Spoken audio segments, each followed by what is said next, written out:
గుంటూరు జిల్లా సహకార బ్యాంకు నల్లపాడి శాఖలో జరిగిన అక్రమాలపై విచారణ పూర్తయింది. అధికారులు చేసిన విచారణలో శాఖ పరిధిలో 22,25,00,000 రూపాయల మేర అక్రమాలకు పాల్పడినట్లు తేలింది. ప్లెడ్జ్ రుణాలు 13,15,00,000, ఎస్హెచ్జీలకు 7,46,00,000 రూపాయలు బోగస్ రుణాలుగా గుర్తించారు.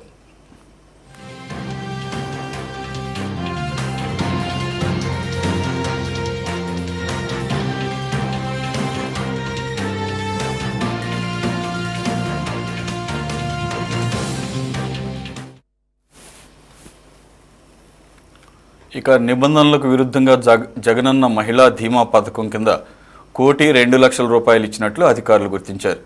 ఈ విషయంపై జిల్లా పాలనాధికారి విచారణకు ఆదేశించారు. అక్రమాలు జరిగినట్లు తేలడంతో చర్యలకు ఉపక్రమించారు. బాధ్యులైన ఉద్యోగులపై సెక్షన్ 59 ప్రకారం చర్యలకు ఆదేశించారు.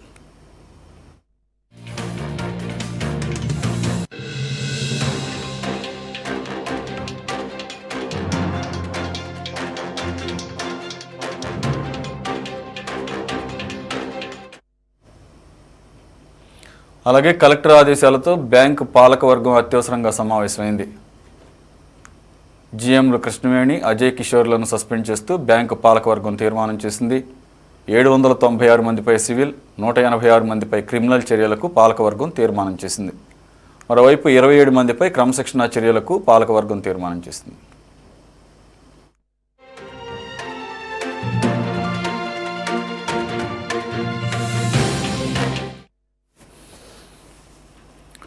రైట్, మరిన్ని వివరాలు మా కరెస్పాండెంట్ రామకృష్ణ అందిస్తారు. రామకృష్ణ, ఈ గుంటూరు కేంద్ర సహకార బ్యాంకులో ఏదైతే ఈ స్కామ్ జరిగిందో దానికి సంబంధించిన పూర్తి డీటెయిల్స్ ప్లీజ్. సురేష్, గుంటూరు జిల్లా సహకార బ్యాంకు నల్లపాడు శాఖలో జరిగినటువంటి అక్రమాల మీద విచారణ పూర్తయింది. అధికారులు చేసినటువంటి విచారణలో శాఖ పరిధిలో ఉన్నటువంటి 22,25,00,000 రూపాయల మేర అక్రమాలకు పాల్పడినట్లు తేలింది.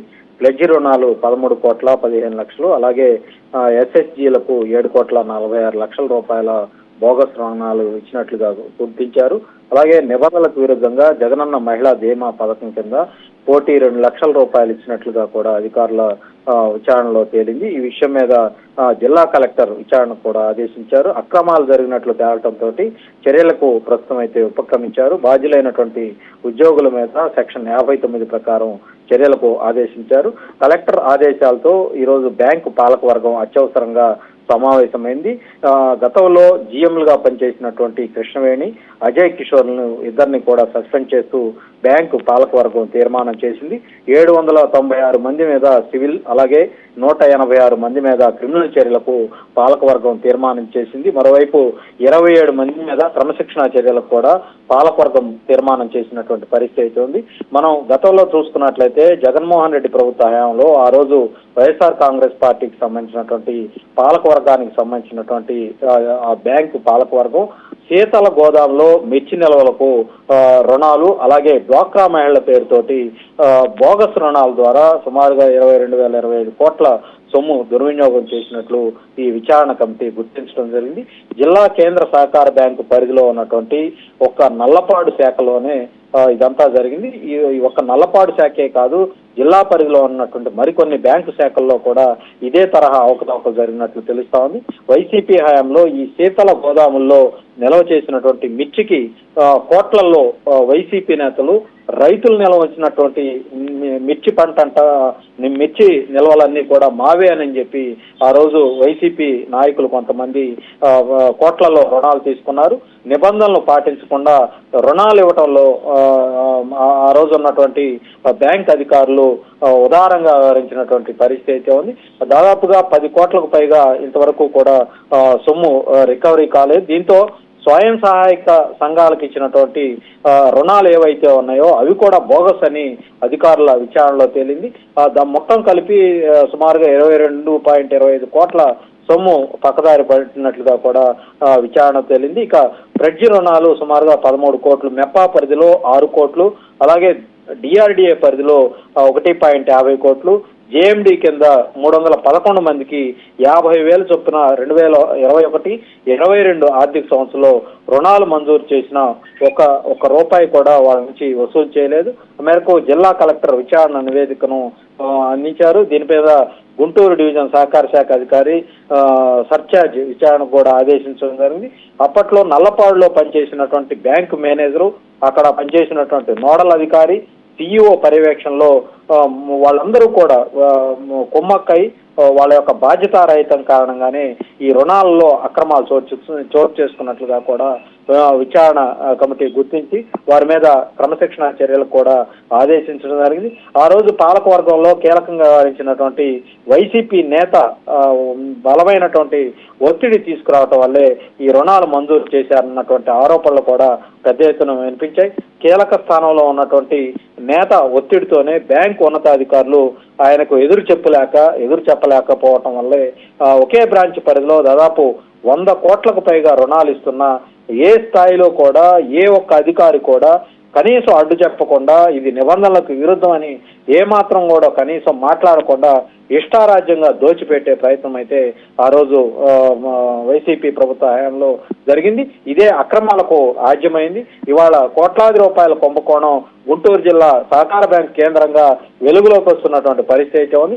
ఒక నల్లపాడు బ్రాంచ్ లోనే 22 కోట్లకు పైచిలకు ఇవాళ అక్రమాలు జరిగినట్లు తేలిస్తే ఒక నల్లపాడే కాదు మిగిలిన చాలా బ్యాంకులు ఇదే సహకార బ్యాంకు సంబంధించినటువంటి పరిధిలో కూడా వినుకొండ కావచ్చు, నరసరావుపేట కావచ్చు, పత్తిపాడు కావచ్చు, ఇలాంటి శాఖల్లో కూడా పెద్ద ఎత్తున ఈ అక్రమ రుణాల వ్యవహారం వెలుగులోకి వచ్చింది. ఇప్పుడు వాటి మీద కూడా పూర్తి స్థాయిలో విచారణ అయితే జరుగుతుంది. వాటి మీద కూడా చర్యలకు తీసుకోవాల్సినటువంటి అవసరం అయితే ఉంది. ఆ రోజు వైసీపీ హయాంలో ఒప్పంద తాత్కాలిక ఉద్యోగులు పెద్ద ఎత్తున నియమించుకున్నారు. ఆ నియామకాల ద్వారా వాళ్ళ చేత ఈ సొసైటీలో రుణాలకు సంబంధించినటువంటి ఏవైతే తాము చేయదలుచుకున్నటువంటి అక్రమ వ్యవహారాలు ఉన్నాయో అవన్నీ కూడా గుట్టు చప్పుడు కాకుండా ఇష్టారాజ్యంగా చేసేసి అక్రమార్కులకి ఈ బ్యాంకు డబ్బు మొత్తాన్ని కూడా అడ్డగోలుగా దోచినటువంటి పరిస్థితి అయితే ఆ రోజు కనిపించింది.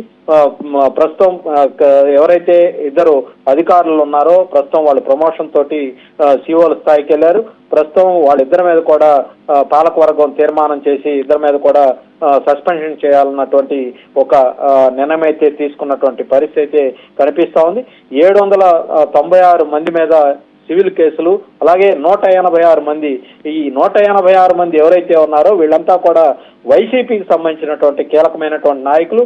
వీళ్ళు అధికారుల మీద ఒత్తిడి చేయటం, ఆ రోజు ఉన్నటువంటి పాలకవర్గం కీలకంగా వైసీపీ నేత ఒత్తిడి కారణంగానే ఈ వైసీపీకి సంబంధించినటువంటి కింద స్థాయి కార్యకర్తలకు రైతులు కోల్డ్ స్టోరేజ్ లో నిల్వచుకున్నటువంటి మిర్చిని ఈ వైసీపీకి సంబంధించినటువంటి నేతలు ఇదంతా కూడా మేము నిల్వ చేసుకున్నటువంటి మిర్చి అని ఆ మిర్చి మీద ఈ సహకార బ్యాంకు నుంచి రుణాలు తీసుకున్నటువంటి దౌర్భాగ్య పరిస్థితి ఆ రోజు ఏర్పడింది. ఇవాళ విచారణలో మొత్తం కూడా తేటతెల్లమైంది.